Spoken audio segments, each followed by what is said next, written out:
What's going on, guys? Welcome back to the channel. So today I'm back at Captive Worlds where I was here a couple of weeks ago.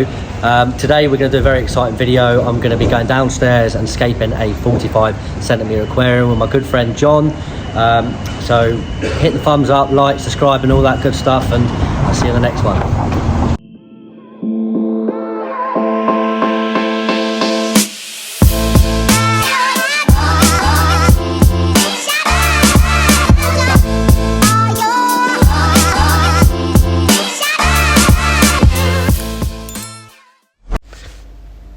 Yo, what's going on, guys? So today I am back at Captive Worlds in Salisbury Town Centre. I spoke to John a couple of weeks ago and we come up with an idea of me coming back to the store and actually aquascaping a 45cm aquarium. So we've got the Strideways aquarium here. Not 100% sure on the dimensions, but I think it's kind of a standard kind of 45p size. Very different from what I'm used to scaping. As you can see, the previous build videos, I've been building things such as 90cm, a couple of nanos, but it's going to be a nice little challenge. So I'm very excited and looking forward to doing this one. He's got some great hardscape selection here. We've got lots of rocks, wood, etc, etc. So let's get going. So first and foremost, going to put the tropical soil in.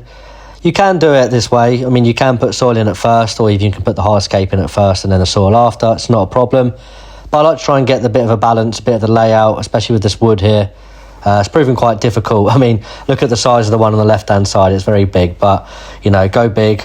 You know, if you don't go big, go home. So I'm just going to kind of analyse really and see what we're up against.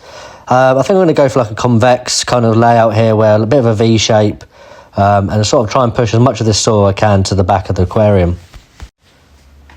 I definitely feel like I need another little piece here on the left-hand side.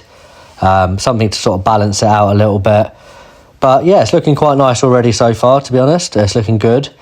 He's got some lovely selection of riverwood here, a little bit of Corbo catfish wood as well. I'm not too sure what this is. I think this is riverwood. So we're going to use some, this is the Millennium Stone, I believe.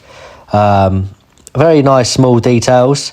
Just going to try and sort of get this on the bottom of the aquarium here, especially, you know, trying to stop any of that soil coming from the back to the front.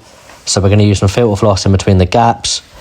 But yeah, it's looking pretty nice. Just trying to get a nice little composition going. I think I'm going to use a slightly bigger rock here, really. A bit more of an impact, especially when you look at it. So I actually had to remove the piece of wood because you forget how small a 45cm aquarium can be. Trying to get the rocks in this tiny little gap here. I didn't want to be too much of a pain, you know. This tank has got to be maintained by John. I didn't want to make it really complex and allow him to try and struggle with maintenance every week. So I kind of left it away from the glass a little bit. Even though you've got the front left here, it's touching the glass, but it won't be a problem getting your hand in and just giving it a clean with the glass. We're going to be using some Wio Heaven sand here, which is actually one of my favourite sands. It's just very light and just gives a real nice sort of touch to the aquarium here.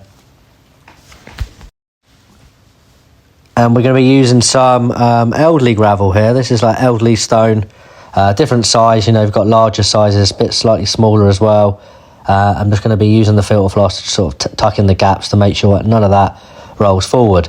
But to be honest, you know, where the soil sat at the back, especially putting all this graded gravel here, is actually going to stop it from coming to the front. So I'm not too concerned about that.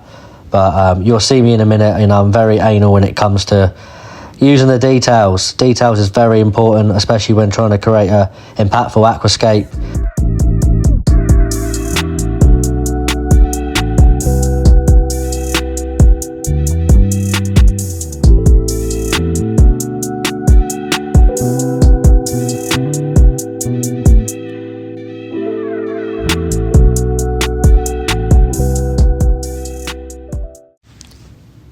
I think with like a 45cm aquarium, it can be quite challenging. I think it's definitely easier for a larger size aquarium, but it's all about the little details, you know. So I've added some Wio mini root here, which goes over the wood, just to add a little bit more detail, making it look a bit more naturalistic, I guess. I was actually doing this scape in front of a few people in this shop. So you'll see a lady shortly. There she is, comes in with the camera. you know, paparazzi and all that. But yeah, it was a great experience. I loved scaping, and it was my first actually time being in a shop scaping and an aquarium, you know, so no pressure.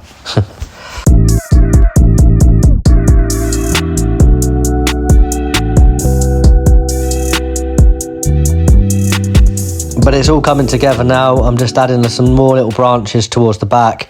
Normally, as you can see my previous build videos, I do go quite mad with the details, especially going to the back. But like I mentioned before, I really want to make this easy for John especially. Oh, there she is again, the lady taking the video. You know what? She got me a really good reel actually. So you check out my Instagram, you'll see the reel that I recently uploaded. She actually done it for me. So yeah, it's looking really nice. Just trying to sort of make sure all these bits of wood are actually solid, so no risk of it floating when we flood the tank.